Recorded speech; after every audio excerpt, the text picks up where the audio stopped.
Hello guys, Sunny Weather 21 vlog. Ayan, kadarating ko lang dyan sa Davita Dialysis Center. Andyan yung alaga ko niyan. Kaninang umaga, 9:30. Pinatid ko siya dyan. And then, yun, mag-i-stay siya ng dalawang oras at kalahati. Pero kababalik ko lang dyan ngayon eh. So, malapit na mag-alas 12 ng tanghali, kaya sinundo ko na siya. Then, usually, nalilate ng konti.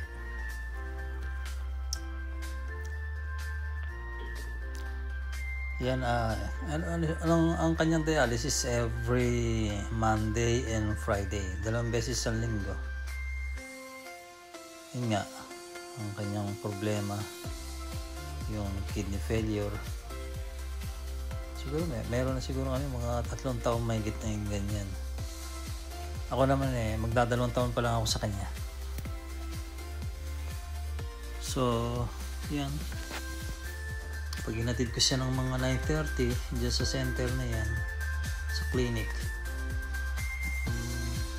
2 oras at kalahati akong bakante. So, usually yung ginagawa ko, pupunta ako sa mga anak ko or sa apartment nila.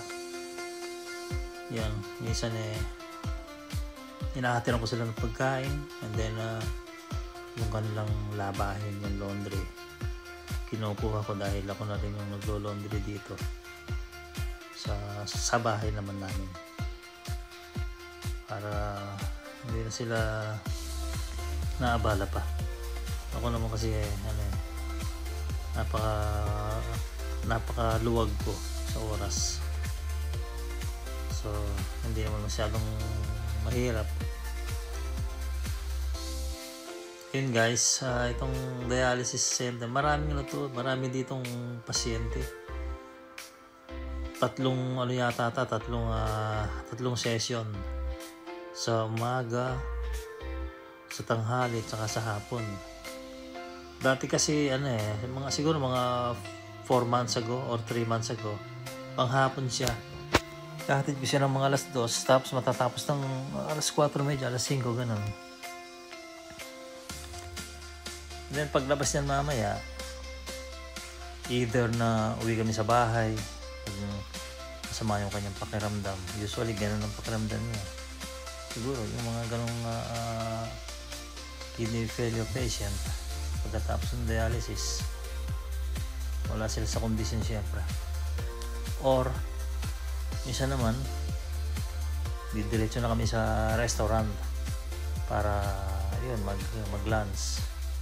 Kasi normally pagka ganyang dialysis sa patient, pag pupunta ng dialysis center, konti lang yung kanilang kinakain sa breakfast, or kung hanggat maaari nga konti lang talaga yung, or wala. Tapos ganun din tubig, dahil pagkakaalam ko, pag nakasalang na sila, tatanggalin din naman yun di ba, yung kinain tapos yung tubig sa katawan, yung nililinis. I'm not sure kung ganun nga, pero as para sa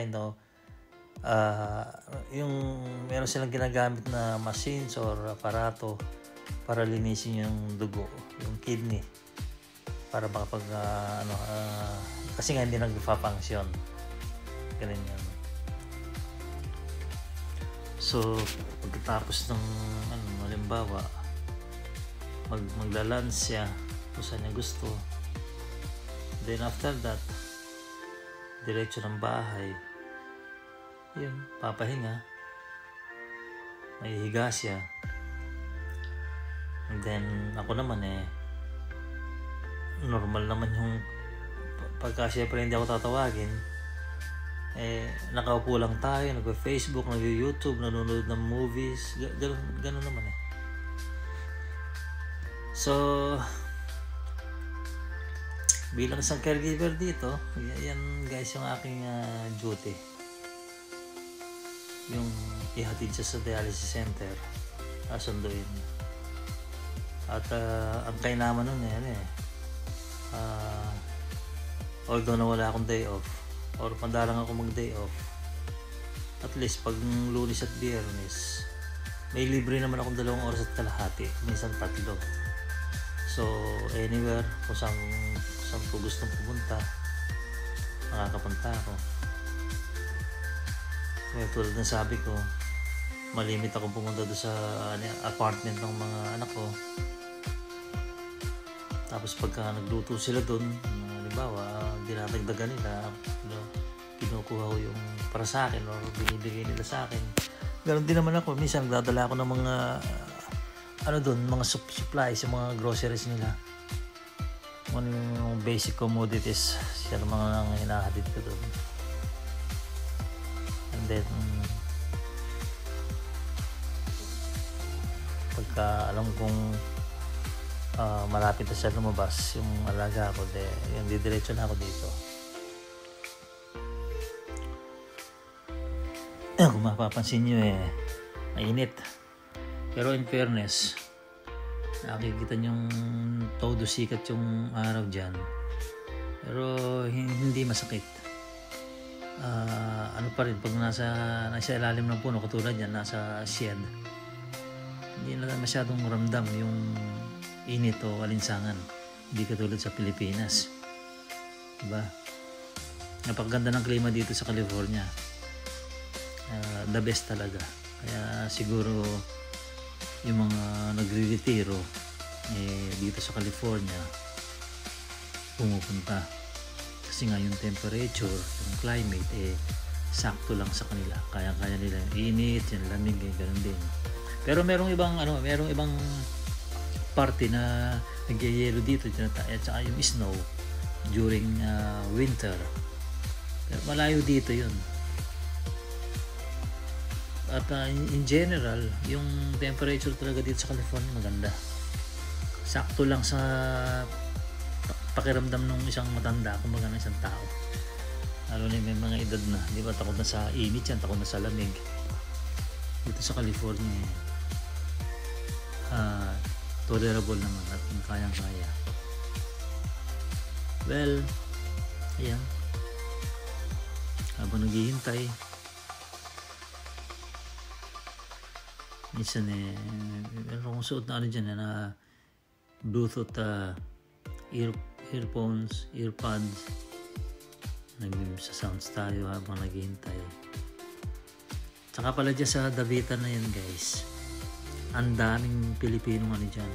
Yung mga nurses, yung mga technician, ang dami nila. Pati yung mga sumusundo sa mga pasyente, yung mga siyempre, yung mga rides yan, yung mga minibus o kotse, halos mga Pilipino. Marami akong nakikilalang Pilipino dyan. Tapos mismong yung attendant, yung parang sekretary nila dyan, Pilipina. Well, yun lang. And then pagkatapos mag-lunch, kung gusto niya mag-lunch or kung diretso sa bahay, ihiga siya. Minsan 1 oras, 2 oras, 3 oras siyang nakahiga. So ganun. Hanggat hindi niya ako tinatawag, hindi naman ako siyempre lalapit, hindi ko siya pupuntahan sa kanyang kwarto. Nagpapahinga siya. And pagkatapos nun, dinner na. Yun, normally or everyday yung dinner between 4 o'clock to 5 o'clock. Lalarga na kami dyan. Pupunta na kami sa restaurant kung saan niya gusto. So ipag-drive ko siya. Tapos nung mag-dinner, mga 1 oras lang naman yun. Higit kumulang. Uwi na naman ng bahay. And then yun, tatanungin mo kung gusto niya ng bed or sa kanyang sa TV o sa opisina niya, sa laptop niya. Pero normally, nanonood siya ng TV. So sa panonood niya na yun, hanggang gabi na yun, pag papalitan ko siya ng diaper, bandang 10:00 ng gabi. So papalitan ko ng diaper. And then, ayun, hindi pa rin matutulog yan or pupunta ng bed niya, ang mangyayari, iiwanan ko siya doon sa harap ng TV.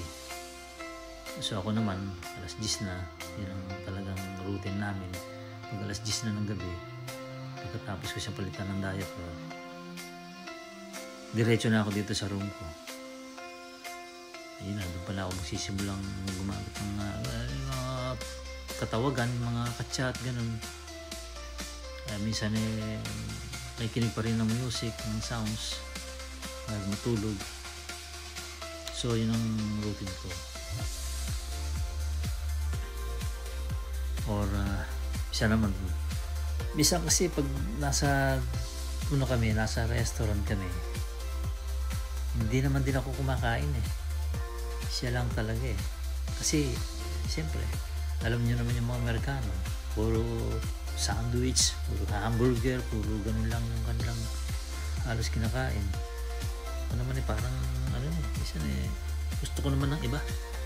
So ang ginagawa ko, pupunta ako sa ibang food chain o sa ibang restaurant, bibili ko, lalo na mostly sa Filipino restaurant, bibili ko ng pagkain ko. Siyempre, yan, lutong Pilipino yan.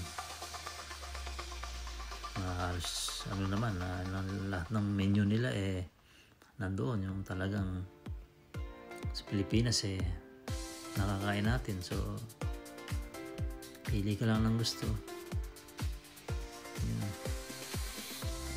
Okay guys, thanks for your support.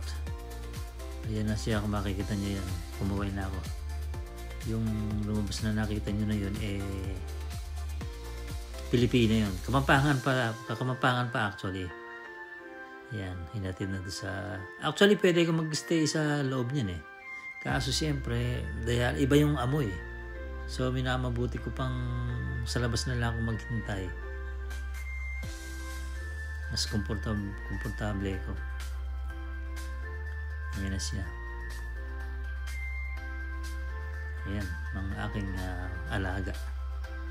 Ayan, naka-wheelchair, and then sasakay na niyan sa kanyang sasakyan. Okay guys, thanks for watching. See you on my next video.